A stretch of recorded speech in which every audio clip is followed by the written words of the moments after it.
Ukrainian forces have made gains in Russia's Kursk Oblast in recent days, advancing during assault operations, according to the Institute for the Study of War.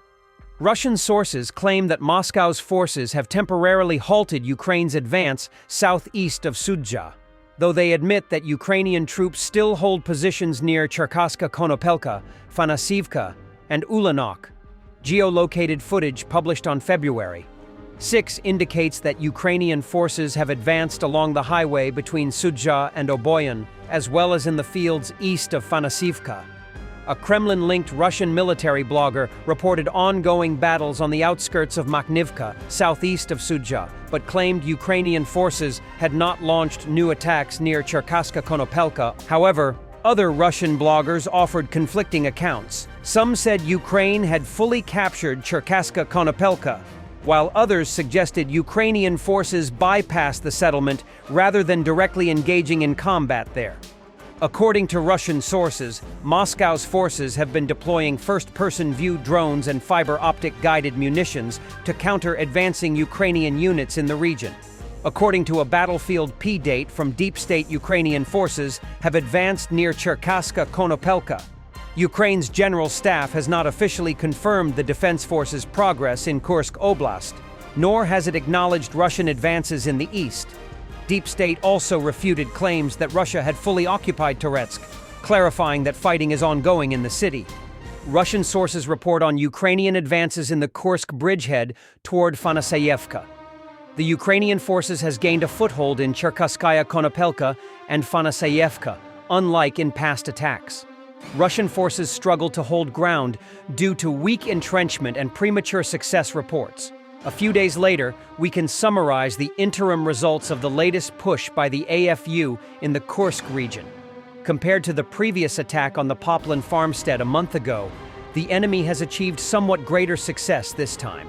Back then, the remnants of the Ukrainian assault troops that managed to reach the farmstead were quickly driven out of the tree lines, and the reinforcement groups heading their way never made it. Now, however, the enemy has managed to land infantry in the tree lines around Chasa Kopela and Fanasayevka, as well as enter the settlements themselves. So far, the enemy has not established a stable foothold there. Artillery and drones are striking their infantry. However, if control over these positions is not quickly restored, the AFU may attempt another attack to build on their success. Clearly, the main objective here is to capture the village of Ulanok and then advance toward Plekhovo in order to eliminate the serious threat that Russian forces pose to Sudzha from the southwest. The primary reason for the AFU's current tactical success appears to be the insufficient entrenchment of Russian units in these settlements, as well as premature reports about supposed future successes. In fact, it seems that the Russian armed forces never had firm control over some settlements to begin with, yet reports claiming otherwise were sent up the chain, since it was assumed that control would be established soon. For the same reason, official recognition of the loss of control is being delayed. There's still a chance to quickly push the enemy out, avoiding the need to report any problems. There is just one flaw in this approach, but it's a major one. If the enemy launches a counterattack in this supposedly well-planned operation, positions that were formally secured but lack sufficient troops, or have none at all, are instantly lost, potentially catching nearby units unprepared. At this moment, the AFU is not engaging in serious offensive actions. Possibly, after losing a couple dozen vehicles, the enemy is assembling a new group to solidify its gains and establish a stronger foothold.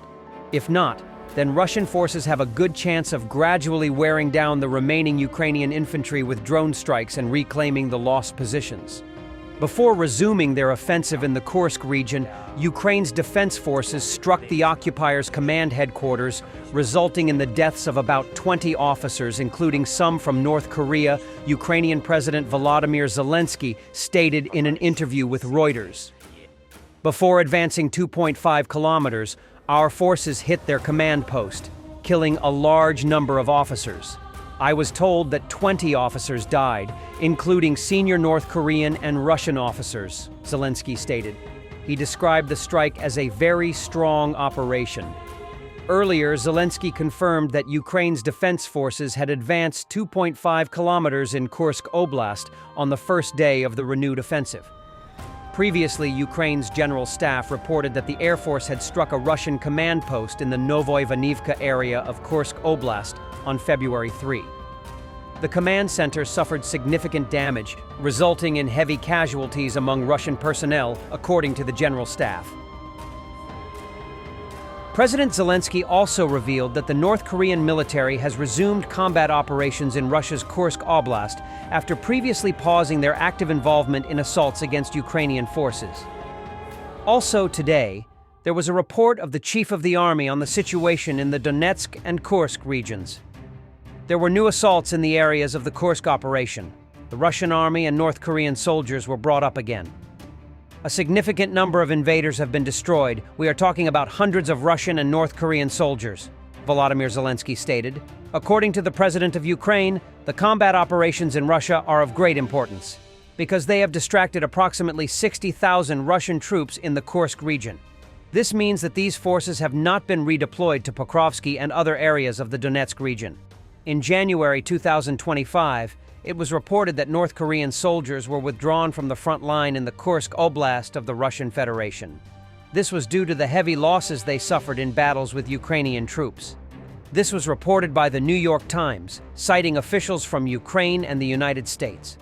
According to the NYT sources, the North Korean military had not been seen at the front line for about 2 weeks. According to the newspaper, since arriving on the battlefield in the Kursk Oblast to help the Russians oust Ukrainian troops, the North Korean soldiers have been left to their own devices. However, even then, U.S. officials warned that it was possible that North Korean soldiers could return to the battlefield. This could happen after additional training or after the Russians find new ways to deploy them to avoid such heavy losses.